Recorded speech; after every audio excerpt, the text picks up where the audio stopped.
Here we have a SAT math question. Okay, let's go with the information.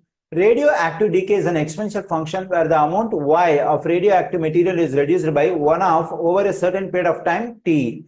Material M has a half-life of 50 years. If there are 800 grams of radioactive material M initially, then how much of this material would remain radioactive after 200 years?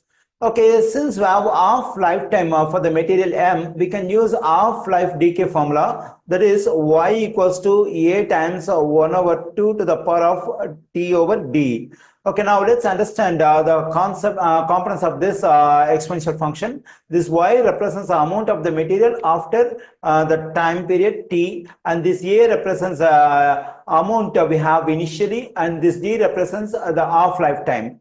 Okay, let's write Y, and since this A represents amount we have initially, so we can plug in this 800 for A, because the question says there are 800 grams of material initially. So we can plug in 800 for this A, 1/2 to the power of T over. So this D represents a half lifetime. So the question says material M has a half life of 50 years. So we can plug in 50 for this D. Okay, now I got the exponential function which represents the situation we have over here.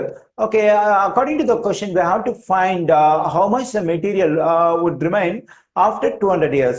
So for that, we have to plug in the 200 for this T and find the value of Y. So when I plug in T equals to 200, the value that I get for Y gives the amount of material remains after 200 years. Okay, let me write Y equals to 800 times 1 over 2. Now I have to plug in 200 for this T over 50. So Y equals to 800 times 1 over 2. When I divide this 200 by 50, I'm just getting 4.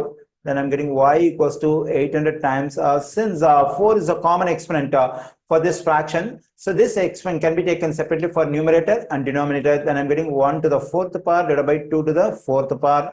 So Y equals to 800 times 1 to the 4th power is just 1. The value of 2 to the 4th power is 16.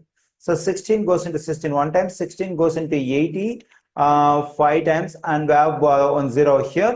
So then we get Y equals to 50 times 1 is 50. So after 200 years, 50 grams of material would remain radioactive. So we find 50 in option B. The correct answer choice for this question is option B.